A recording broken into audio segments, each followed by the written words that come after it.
Well, criminals here in Middle Tennessee, they are getting creative, ditching rocks to break out windows, instead using technology to break into cars.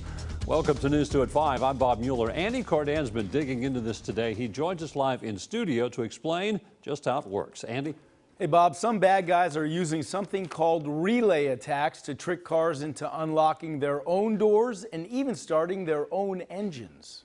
Are you nervous? Yes, very. Linda McMurtry's scary story begins early Tuesday morning. Your car was locked, right? Yes, sir. Her home surveillance shows a thief beside her 2022 Chevy Equinox. Look at that device in the thief's hand. It's blinking. After a moment, the bad guy pulls open the door, ultimately stealing McMurtry's purse. The Antioch woman swears her doors are locked and her key fob in her house. Still, the bad guy manages to get her doors open electronically. It's a really hard situation because if you can't protect your car and your home, what else can you do? Nathan Dunn is a security expert at Cartronics. I tell you that a lady claims that her car was locked, a guy walked up, held something at her car, the door opened, he stole her purse. You're saying that can totally happen.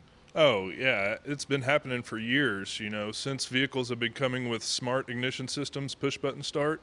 It's actually made it easier because people can copy the signal of the key, not only to get in your car, but to steal your car and drive away with it. I show him the video. Dunn tells me this is most probably what's known as a relay attack. They're able to copy the signal from and amplify that radio frequency signal that the key emits inside the house. So the car thinks the key is actually present to allow them to gain entry and start the vehicle. According to Dunn, this bad guy is working with another thief we don't see on camera. That guy is probably standing near McMurtry's home, stealing the signal from her key fob in the house, then transmitting that signal to the guy near the car, who then tricks the car into thinking that he has the key fob. Because that signal is always active. It's always looking for the car, and the car's looking for that key. In this case, McMurtry's lucky that her car is not remote start capable, or the bad guy might have stolen her car too. Talk to these criminals. I mean, what would you say to them? Find a job, work for your money, don't take what other people have. You never know what their situation is.